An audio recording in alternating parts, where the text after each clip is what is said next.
All right, now we're officially on air. Well, I am Kelsey Timmerman. I'm here with Joe Roper today. He's the author of the new book, The Hunter Awakens, which I have on my Kindle. And this is Looks the first time beautiful. I've ever done a Google Hangout chat. So I really don't know what I'm doing. And this is the first time Joe's done it as well. So welcome, Joe. Welcome to me not knowing what I'm doing. Hey man, hanging out with Kelsey Timmerman. It's the way to go anyway. So this is your book released. It's only been a couple days now. How are you feeling? I was I think the most nerve-wracking part for me was thinking, is anybody actually going to buy it? You know, I have people saying, yeah, I can't wait for it to come out, but will anybody buy it? Will anybody like it? You know, those sort of things. And I've gotten really good feedback so far. So I got right into Amazon's hot new releases as #1 in sci-fi and #5 in fantasy for new children's books that were released. So that was pretty cool. And I've gotten some good reviews so far from people I don't really know. So those are good things. So the neuroses have begun then. The true sign of an author when you're checking your Amazon account all the Oh my time. gosh, yeah. For the first, I think release day, I probably checked it once every hour at least. So I've kind of fallen off at that point and just said, it is what it is. We gotta let this thing just ride now and see what happens. So Yeah, yeah. Well, I have to admit, I was checking it for you too. When I end up when my friends' books come out, I end up checking theirs more than I check my own. It's exciting to see. It's exciting to see. So absolutely. I'm super pumped to read your book. I think it was a year or two ago. We kind of had a writers retreat. So for anyone who's watching this, um, Joe and I have known each other probably for, I don't know, what do you think, Joe? Like 6, 7 years? I think it's 6. I think my first time to Midwest Writers was 2009. So maybe that'll be 5. So Yeah, 5 years. I'm on the committee of the Midwest Writers Workshop in Muncie, Indiana, and Joe's came for the first time like 6 years ago, and comes with an awesome group of people from Grand Rapids, and I got to know them and got to be with their reading group before, and then just a couple years ago we kind of had a little writers retreat, and that's the first time I read the beginning of what is now the Hunter Awakens, and it seems like it's pretty close to the version that I read then. So talk to me a little bit about the process, because I know that you've actually written how many in the series so far of the Morris Chronicles? I've got the second one written. It needs a bunch of thorough edits at this point, but it's written at least. So draft 1 is done. I've got book 3 that I am going to get started on once I kind of feel like I've got book 2 where it needs to be. And there's sort of some spaces in between book 1 and 2 that I might write some kind of long short stories for and release, hopefully release those between book 1 and 2. At this point, book 2 looks like it's going to come out next May. Oh, cool. So sometime in between there, I'd like to get out some short things for people because, like I said, there's kind of like a 2-month gap between when book 1 ends and book 2 begins. There's some side characters maybe I'm going to throw in. This is at least a 3-book series. It might be 4. I really have to, I have to kind of see where book 3 ends for me. If it ties it up, if it doesn't, then I'm going to have to, obviously hop into that. But book 3 is sort of a mystery to me still. I'm not sure. I've got ideas, but I really need to get going on that one for sure. So tell us a little bit about the Morris Chronicles and specifically the Hunter Awakens. So what's it about? What's happening? Give us the lowdown. Essentially, we've got Ethan Morris, who is a 13-year-old young man. He's not necessarily a jock or he's not necessarily a cool kid. He's just kind of your average kid. He's fairly intelligent. He's a little bit young for his age, so he's not the type of kid who's got tons of friends. His best friend's really his younger sister, Destry, who's kind of the main sidekick in the story. And he is from a line of treasure hunters. He does not know this. His family doesn't really know it. They sort of reject the idea. It's something that only Grandpa believes is true, and everybody writes him off as the crazy guy. Spooky old grandpa. Yeah, no one Yeah, believes that's right. stories. Yeah. Grandpa doesn't know anything. He just believes these old stories. So, so even Ethan is very skeptical of Grandpa at first, and essentially, the main, I guess, the main plot or the main problem that Ethan has to figure out is first He has to realize that he is a treasure hunter, that he has these abilities, which are basically like instincts to locate and find and actually be able to take some powerful artifacts, things that other normal people, if they tried to find them or take them, would actually perish doing, but he has this ability to do this. So him not knowing this, but a group of people that I'll just call the Dark, knowing that he has this ability, so they try to essentially manipulate him into getting something for them. So one of the things that's going to be playing throughout the series is everybody wants Ethan for themselves, because if they can get him to get what they want, he will suddenly be, they will suddenly be the most powerful group around, because they've got the guy who can get the powerful artifacts and no one can get themselves.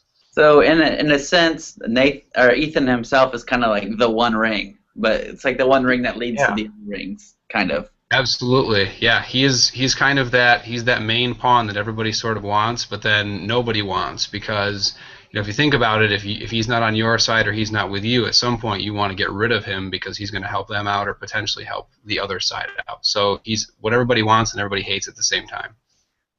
So you're a teacher. What grade are you teaching currently, or I guess on break from? Yeah, last year I taught high school 10th grade world history and then 7th grade ancient history. This coming year I think I will just be doing 7th grade, which is fine. It's kind of a 7th graders are really the 6th, 7th, 8th are my target audience. Anyway, it's a group of kids that I just love to work with. They're a little bit crazy, and if you're a little crazier than they are, then they sort of pay attention in your classroom better. So yeah, so junior high will be kind of I think my future as far as teaching goes.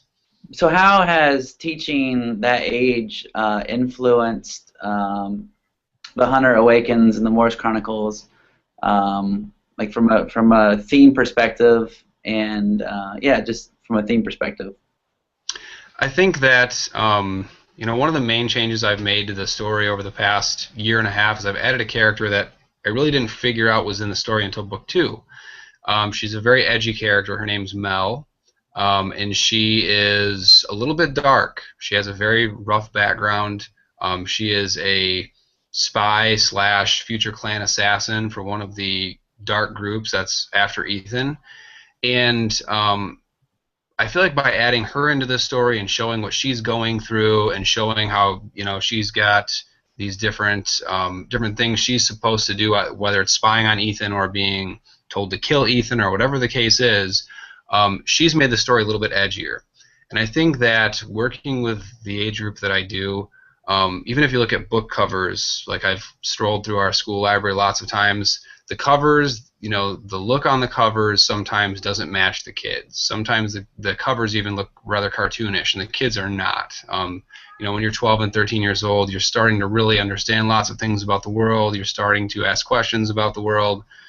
So I think that working with the age group has allowed me to say, obviously I'm not going to write anything crazy edgy or anything like that, but just knowing that this is what the group of kids can actually handle and what the group of kids is looking for, and not necessarily writing down to them thinking, oh, they can't, I can't write about this. It's too dangerous. It's too scary for them, because they're watching movies that are scarier than anything I want to watch, and they're playing video games that are scarier than anything I want to play.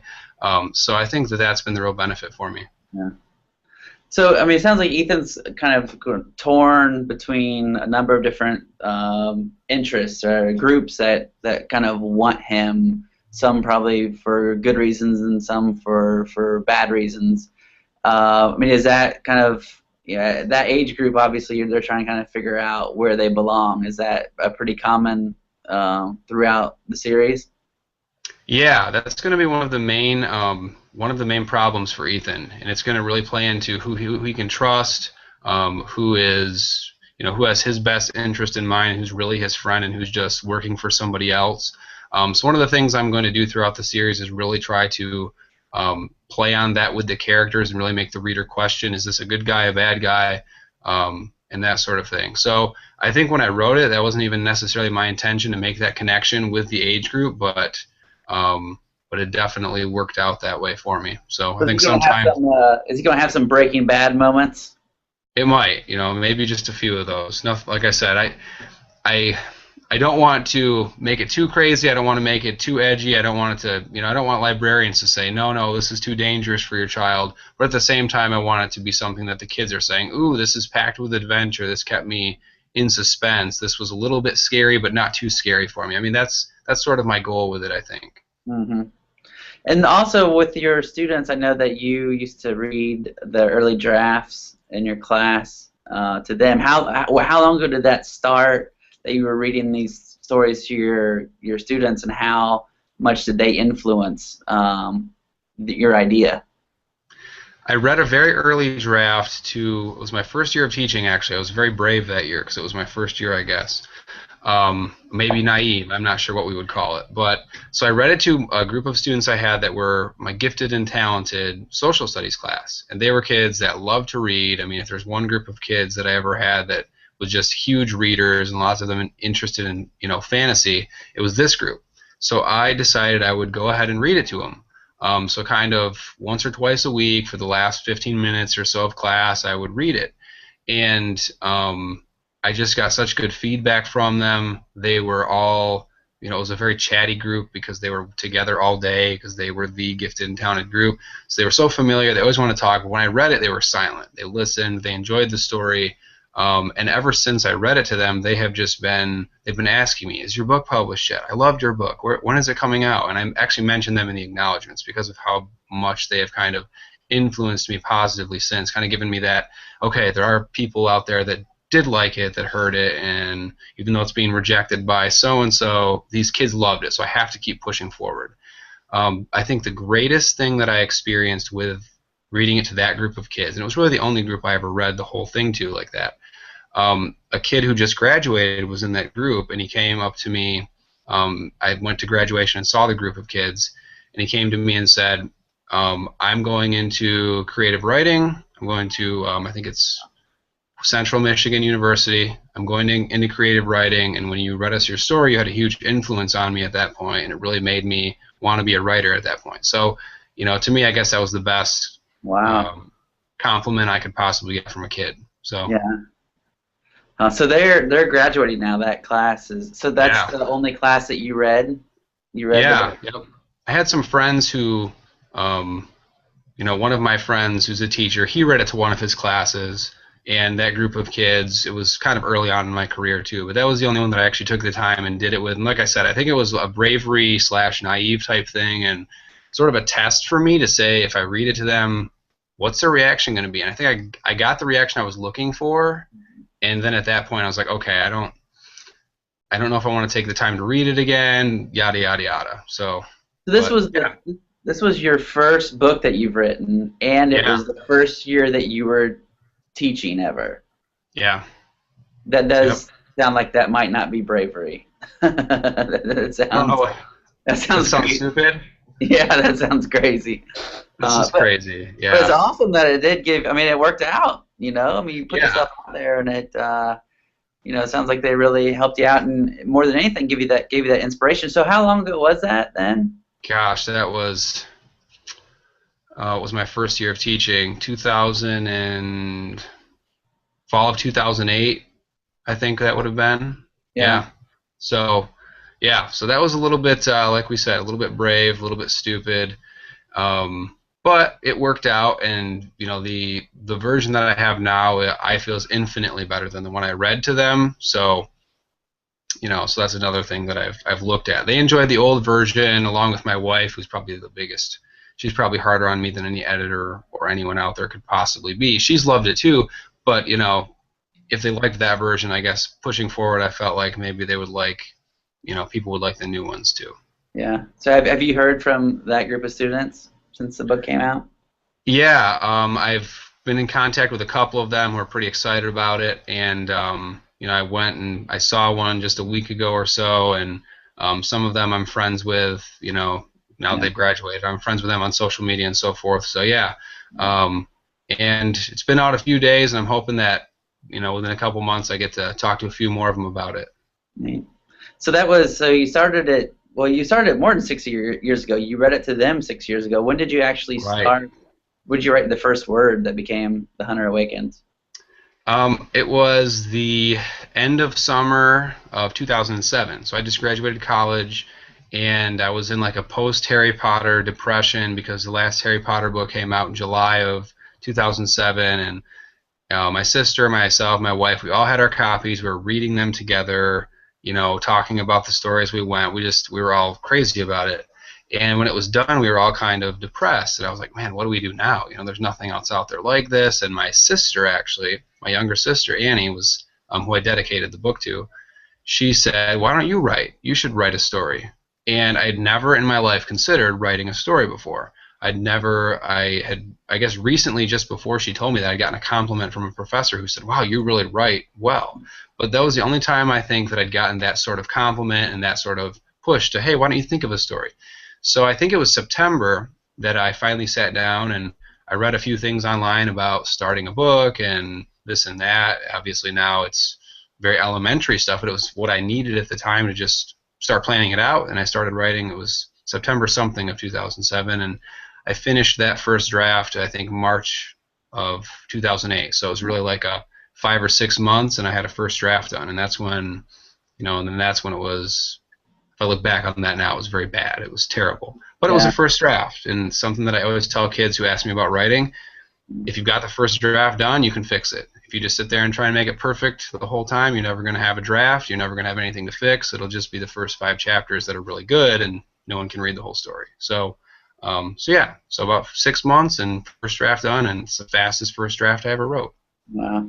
And you stuck with it for 7 years and took away at it. And I mean, I witnessed some of that, and at the conference each summer, getting updates. And I mean, obviously, life happens too. I mean, 2 kids have happened since then, which One sounds and like, three right now. yeah, and it sounds like they've been really, really easy and just like just fit No right problems at in. all. Don't take any time, no problems or anything like that. Two boys, they're both crazy. Just like their mom, they're crazy. So So that 7-year journey of sticking with, because this is something that I think about a lot, of when I'm working on a project or have an idea for a book. Like I have a folder of books that I have not written. Not that I mean I just haven't written like ideas, and some I've worked with and developed into proposals and things like that, and others I haven't. And it's always a question for me of how long do I stick with something, even if I turn something out to the world and someone says, well, this idea is not going to work because of X, and people said that with, Where Am I Wearing, my very first book, and it's not going to work because of this, and I stuck with it, and then eventually it became something. So when do you stick with something and not listen to the critics, and when do you say, I'm going to step away from it?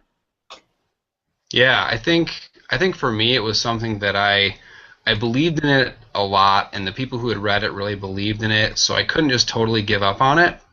I just kept thinking, if periodically I look back at it and keep improving it and keep submitting it, maybe it'll land somewhere someday. And the one thing I did that was wise, I didn't just sit around and keep just working on that. I wrote the second book.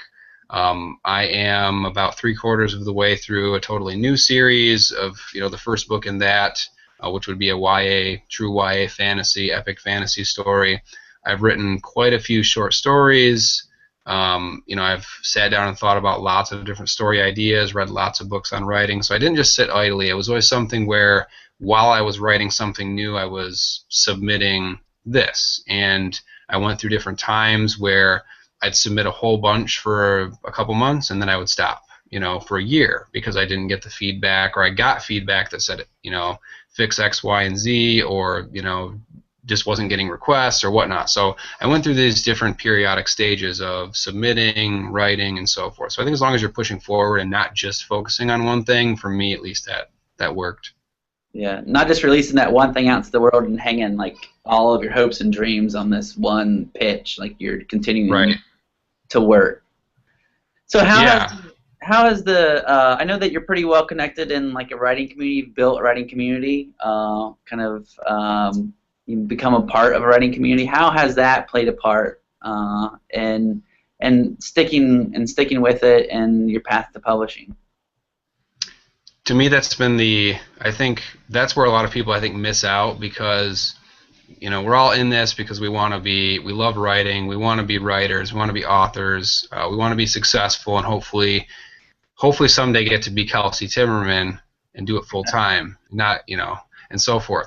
But I think a lot of people miss out on the fun and the relationships along the way, and for me, that's probably what pushed me forward through those tough times. I could message you, I message other friends, I talk to other friends on the phone, going through patches where you're kind of self-doubting, and your writing community, your friends talk you through those things, or if it's, oh man, I don't usually do nonfiction, I need help from who's an expert on nonfiction, Kelsey Timmerman. So I shoot Kelsey Timmerman an email and say, Kelsey, can you please help me with this idea or this article I'm thinking about or working on? So I think that it helps you also work on things that you've never done before, because you've got friends who've done it and you can actually ask their help and so forth. So from encouragement to just connections to other writers and other writer types, I think that it's been the most fun. For 7 years I wrote and loved it, but the relationships I built along the way are probably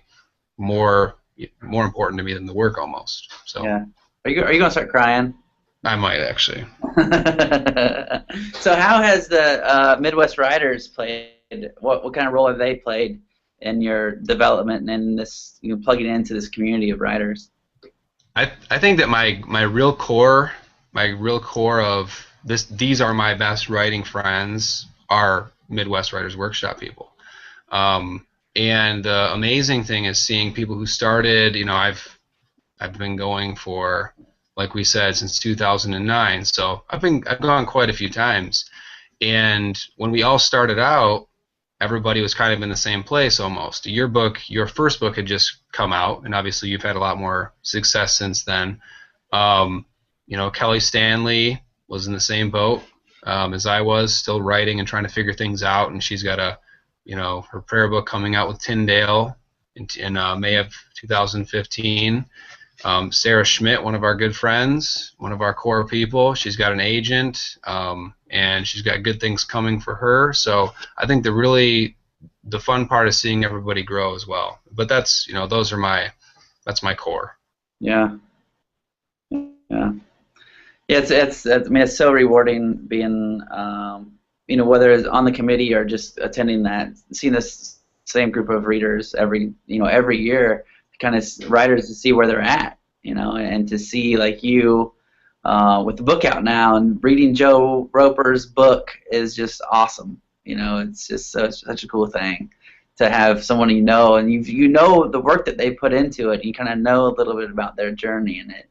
And I mean, this is how every book is. There's this path. Everyone's path is years in the making, and you just go to the bookstore, you buy a book, and you just like, oh, here it is. All this, this whole story is just laid out in front of me instantly. But it's not quite that instant, and I think that if you plug into the writing community, kind of helps you really see all the hard work and effort and just persistence that it takes to make a book happen out into the real world. So I'll leave you with one more question. Why do you write? Like, what is it? Why do you write? I guess for me it kind of goes back to that. Why did I start writing? I was never a reader when I was a kid. I liked stories, but I wasn't one of those kids that would just be reading every weekend. I was always outside or doing something else. And it wasn't until I started reading Harry Potter, and there's probably a lot of people out there that had this experience, that's why it was so popular, it made me love reading. And I think that by by that series pushing me to be a reader, I realized that if a kid or someone finds the right book, it can really change their life, because I feel like reading has really enriched my life. And, so I took it upon myself to say, this is fun, especially once I started. This is fun. I love doing it. And there might be other people out there who absolutely love this, and it can actually turn them on to reading, maybe even turn them on to writing like it did to me, and have a very positive influence on their life. So, it's entertainment. I mean, it's not, It's not a nonfiction book like a Kelsey Hummerman book that's going to really change how you think about the world, right? But it's something that can turn you into a reader. And working with kids and seeing kids who don't read or don't see the value in reading, I'm always pushing literacy and trying to find good books for kids to read and trying to encourage them to read. And so I think that's why I write. I want to help people find that passion for reading, and I also, once I started doing it, I just absolutely loved it. So. Well, I lied. That wasn't my last question, Joe. I have another question. Hey man, I can hang out with you all day. Okay, well, it might happen because I always have lots of questions. So I had someone in Ivory Coast tell me one time I ask so many questions I could sink a ship. I don't even know what that means, but I like it. I have another question, and that question is, so you've been teaching now for 6-7 years. Have you seen a difference in kids and students' reading habits, or their love, or not loving to read? I switched school districts last year. Where I was before, we really had this initiative to push kids to read. We scheduled a time every day for 20, I think it was a 20-minute block where kids were reading for 20 minutes, and it was a requirement every single day. And they had a specific list of books they had to read. They had to read so many regular fiction, so many nonfiction, so many biographies, and it was just part of their everyday life. And I'm trying to think of how many. We read over 10,000 books at that middle school. It was 600 kids, but 10,000 books was really good. So I think that a lot of schools are trying to develop readers. I felt like there were quite a few kids in that school district. It was Kentwood, where they loved to read. Switching over to Jenison last year, I think that there are lots of readers there. The library every morning was busy. There were lots of kids sitting around, lots of books being checked out. So in my mind, I do feel like there are still a pretty good group of kids that like to read. There's some that you really need to encourage, though. Those kids that they can read good. They have the skills, but they don't necessarily. They'd rather watch TV. They'd rather play a video game. They'd rather do something else, kind of like I was. And I feel like for those kids, they need somebody to put the right book in their hand and turn them on to it. So I think that's kind of the big thing. I think we all have a love for story. We all have interests, and if somebody gives us the right thing to read, we'll love it. So that's my take on it. Yeah, awesome. Almost sunshine and lollipops. Hopefully that book that gets into their hands will be The Hunter Awakens by J.R. Roper. So Joe, also, I'm so looking forward to seeing you at Midwest Writers. 2 weeks, man. We'll be hanging out. Yeah. So I'm sure we'll eat some fried pickles at Scotty's and have a beverage or two, and just really looking forward to it. Thank you so much for joining me today on this adventure that has been our Google Hangout. I absolutely have loved it. You're the man, and I love you. I'm going to give you a big hug in 2 weeks. I can't wait. I'm ready for it. All right, man. Here comes